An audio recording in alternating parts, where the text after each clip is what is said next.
पूरा देश कहता है कि डॉक्टर बाबा साहब भीमराव अंबेडकर ने संविधान लिखा, जबकि संविधान सभा के अध्यक्ष डॉक्टर राजेंद्र प्रसाद जी थे। कुल 389 सदस्य, 13 समितियां और उनमें से केवल एक समिति के 7वें सदस्य ने ही संविधान बनाया, तो फिर अन्य 388 सदस्यों ने 2 वर्ष 11 महीने 18 दिन तक क्या किया? संपूर्ण ऐतिहासिक विश्लेषण जानने के लिए वीडियो को अंत तक जरूर देखें।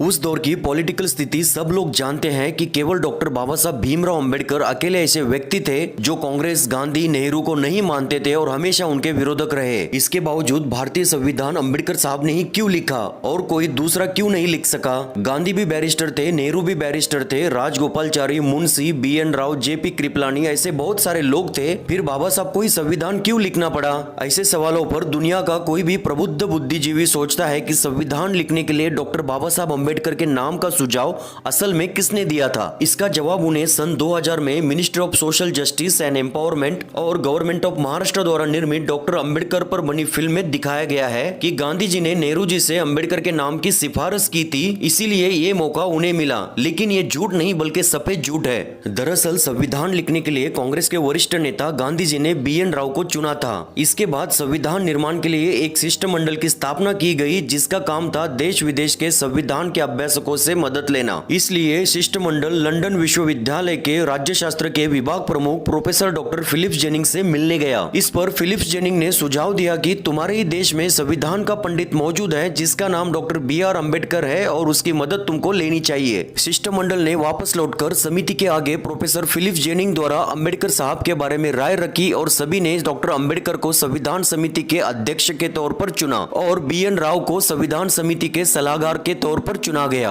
ब्रिटिश प्रोफेसर डॉक्टर जेनिंग आखिर डॉक्टर बाबा साहब अंबेडकर से इतना प्रभावित क्यों थे? ऐसा होने में 3 बातों का महत्वपूर्ण योगदान मुझे लगता है। पहला कारण है अंबेडकर साहब की शैक्षणिक योग्यता। MA, MSc, PhD, DSc और बार एट लॉ जैसी डिग्रियों के कारण उन्हें एक असाधारण भारतीय की पहचान मिली थी और उस दौर में उनके समान कोई और इंटेलेक्चुअल भारतीय नहीं था। दूसरा कारण है 1935 में बना गवर्नमेंट ऑफ इंडिया एक्ट, जिसके लिए 3 राउंड टेबल कॉन्फ्रेंस हुई थी। उसमें बाबा साहब ने जो व्यूज और सुझाव दिए थे उसका 50% amendment government of India act 1935 में लागू हुआ था। इस प्रकार पूरे देश और दुनिया में उनकी एक अलग पोजीशन थी और भारत में तो उनके समान कोई और नहीं था। और तीसरा कारण यह है कि डॉक्टर बाबा साहब अंबेडकर का फेडरेशन वर्सेस फ्रीडम इस विषय पर दिया गया भाषण, जिसके कारण उन्हें विश्व में एक नई विचारधारा के जनक के रूप में पहचान मिली थी। इससे यह साबित होता है कि उस समय बाबा साहब से बड़ा कॉन्स्टिट्यूशनल एक्सपर्ट और कॉन्स्टिट्यूशनल फिलोसोफर दुनिया में कोई नहीं था। भारतीय संविधान निर्माण के इतिहास से पता चलता है कि संविधान निर्माण एक पेचीदा कार्य था। अंग्रेज भारतीयों को संविधान निर्माण के लिए बार बार चुनौती दे रहे थे कि तुम संविधान बनाओ, हम तुम्हें सत्ता सौंप देंगे। भारत को संविधान बनाने के लिए 3 मौके मिले थे। पहला मौका 1927 में मिला था, जब लॉर्ड बर्कनहेड ने भारतीयों को चुनौती दी थी और वह चुनौती स्वीकार कर ली गई। संविधान बनाने के लिए एक कमेटी बनाई गई, संविधान बनकर सामने आया, पर भारतीयों ने उसे स्वीकार ही नहीं किया। दूसरा मौका 1930 में मिला था, जब भारतीय गोलमेज सम्मेलन में एकत्रित हुए थे। वहां फिर से भारतीय अपनी भूमिका में पूर्णतः असफल रहे और संविधान नहीं लिख सके। तीसरा प्रयास सप्रू कमेटी ने किया था, पर कमेटी ये कार्य नहीं कर सकी। इस कथन से एक सरल प्रश्न उपस्थित होता है कि क्या संविधान निर्माण की योग्यता किसी भारतीय में नहीं थी? राजनीति की बात करें तो इंग्लैंड के प्रधानमंत्री विंस्टन चर्चिल केवल संविधान का कारण बताकर भारत को आजादी देने के पक्ष में नहीं थे, लेकिन चुनाव में चर्चिल की पराजय हुई और इंग्लैंड में मजदूर पार्टी की सरकार बनी और इटली इंग्लैंड के प्रधानमंत्री बने। इटली महोदय भारत के प्रति उदार थे और भारत को स्वतंत्र करने की घोषणा कर दी। 15 अगस्त 1947 को भारत स्वतंत्र हुआ। स्वतंत्र भारत को चलाने के लिए एक अंतिम सरकार बनी, जिसके प्रधानमंत्री पंडित जवाहरलाल नेहरू बने और कानून मंत्री उस समय के योग्यतम विद्वान महापुरुष डॉक्टर भीमराव अंबेडकर को बनाया गया। दुनिया के सबसे बड़े लोकतंत्र के लिए संविधान बनाना कोई आसान काम नहीं था। दरअसल 13 दिसंबर 1946 को संविधान सभा का गठन जवाहरलाल नेहरू द्वारा किया गया और इसे बनाने में पूरे 2 साल 11 महीने और 18 दिन का वक्त लगा। भारत की आजादी के बाद देश के लीडरों के सामने सबसे बड़ा सवाल ये रहा कि देश को कैसे चलाया जाए, मतलब देश का संविधान कैसा हो। भारतीय संविधान सभा का गठन हुआ, जिसमें कुल 389 सदस्य अध्यक्ष डॉक्टर राजेंद्र प्रसाद, उपाध्यक्ष एच मुखर्जी, संवैधानिक सलाहकार BN राव को चुना गया और कुल 13 समितियां बनाई गई। संघ शक्ति समिति, संविधान समिति,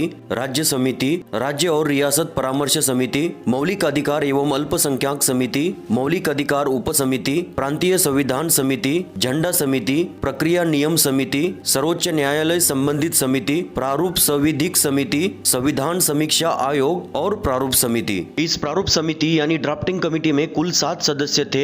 एन गोपाल स्वामी अयंगर, अल्लादी कृष्ण स्वामी अय्यर, कन्हैयालाल माणिकलाल मिंसी, BL मित्र, DP खेतान, सैयद मोहम्मद सादुल्ला और डॉक्टर अंबेडकर इस समिति के अध्यक्ष थे। आजादी से पहले संविधान सभा में कुल 389 सदस्य थे। 15 अगस्त 1947 के बाद 289 सदस्य रह गए। संविधान सभा की पहली बैठक में 200 से भी कम सदस्य शामिल हुए। भीमराव अंबेडकर को संविधान का निर्माता क्यों कहा जाता है, जबकि वह सिर्फ प्रारूप समिति के अध्यक्ष थे? जी हाँ, यह सत्य है कि वे भारतीय संविधान के निर्माता है, न कि केवल इसके प्रारूप समिति के मात्र अध्यक्ष। वह इसीलिए कि वे प्रारूप समिति के अध्यक्ष तो थी ही, पर समय के अंतराल में समिति के अन्य सदस्यों का सहयोग धीरे धीरे नगण्य होता गया। BL मित्र ने समिति से इस्तीफा दे दिया और DP खेतान की मृत्यु हुई। बाद में उनकी जगह N माधवराव और TT कृष्णाचार्य को सदस्य बनाया गया, लेकिन दोनों ने अपनी अनुपलब्धता जाहिर की। N गोपाल स्वामी अयंगर 1943 तक जम्मू कश्मीर के प्रधानमंत्री थे। अयंगर ही थे जिन्होंने अनुच्छेद 370 के तहत जम्मू कश्मीर को विशेष दर्जा देने का काम किया था।